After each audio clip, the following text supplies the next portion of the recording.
Hi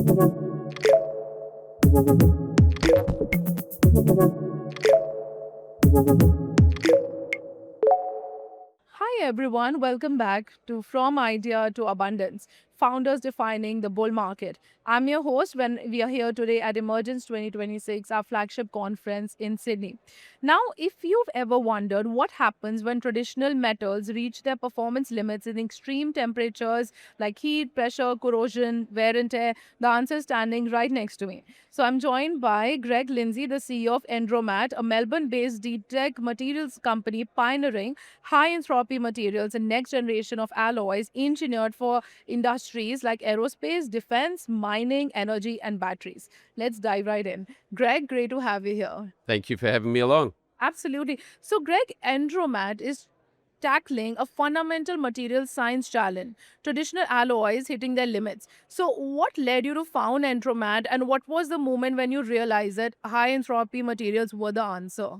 Yeah, we're a spin out from Swinburne University, and the researchers at the university identified that this is a huge opportunity to commercialise this type of material. I knew some of those professors from a previous startup that I was involved with because I have some startup experience, and together we've evaluated the opportunity and founded the business on the basis that this is a global scale opportunity.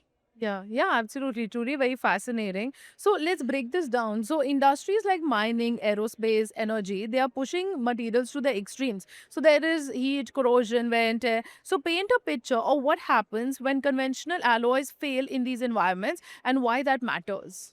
Right now, we are very focused on wear and corrosion resistance. We're talking about components that are exposed to extremes of dirt, humidity, acid, alkaline, erosion through particle exposure. A lot of these existing components will fail in the field, costing users of that equipment downtime and lost productivity. The opportunity for us is to create new materials that last longer, are more durable, and can survive these extreme environments and allow these users of the equipment for improving productivity.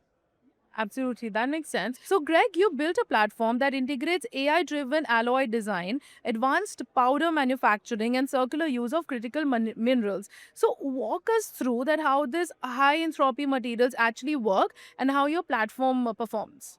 Yeah, okay. High entropy materials are an alloy, a metal alloy, combining five or more elements in equiatomic proportions, same number of atoms. Okay. The challenge there is that you need to computationally predict because there's trillions of combinations when you take into account the periodic table. So the opportunity is to, or the challenge is to predict the properties of the materials, and that's where the computational capability that has really been developed at Swinburne University, and that is the heart of what we are commercializing, is this capability to predict properties based on certain elements. We will then accelerate that with AI, but this is not just AI where you throw it over the fence and somebody else manufactures it. We are actually going to manufacture the materials. We have lab scale capability right now to produce these materials in cast, powder, and coating form, where we can then validate the results that we achieve. We feed that back into an AI and really physical AI. So we've got science-based engineering knowledge driving our AI system. And so the other part of it is critical minerals, you mentioned. We are going to use recycled materials for our feedstock. So we are a sustainable solution for the future. Where we need nickel, we won't buy pure nickel. We'll buy scrap Inconel material, which is very high in nickel, and we'll use other materials recycled and really create and save the critical minerals and reduce the demand of the critical minerals. Yeah, wow, that's truly very impressive. And you're not just theorizing, you've actually got real traction as well. So, Greg, you're targeting a global metal powder market, which is worth $6 to $9 billion, and an advanced materials market, which is up to 160 billion dollars. So, can you break down the commercial pathway? Like, how do you go from lab to revenue, and what does the business model look like? Yeah, so as I mentioned earlier, we are very focused on industrial and mining type environments initially. What we will do is we'll do proof of concept projects. We've engaged with customers in Europe, North America, and Australia. Of course, Australia has a global scale mining industry, and we're developing opportunities there. We'll get materials in the field. Initially, it will be proof of concept, as I mentioned. We can manufacture the materials now. We can get them in the field, test them. Then we know that they will outlast the competitor materials, and then from there we will grow. We'll access, as I mentioned, through networks, the Australian mining industry. We've also got links into Germany at the moment, and working on developing a solution for a particular problem in Europe.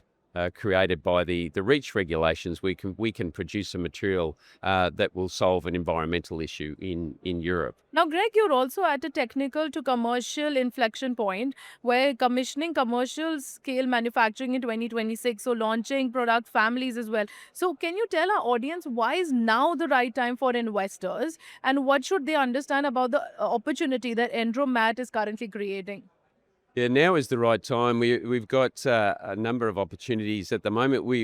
Swinburne has been awarded an Australian government grant, which enables, with EntroMat as the industry partner, and that enables us to a 3 times multiplier on our R&D. So we put in 1 million, we get $3 million worth of R&D. We're also going to get access to commercial scale equipment, and that will be installed by the end of 2026. So the opportunity there is that right now, we are at an inflection point where we are going to land commercial contracts in the second half of this year and be immediately able to move into supply in 2027.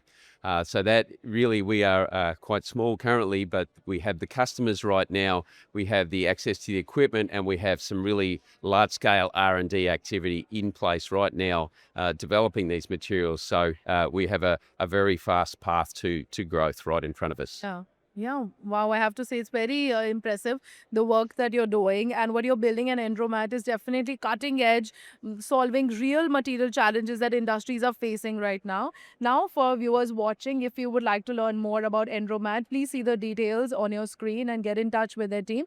Thanks for tuning in, and thank you so much again, Greg, for your time today. No worries. Thank you. We're very excited to work with the investment community, and please reach out to me. I'm happy to discuss in more detail.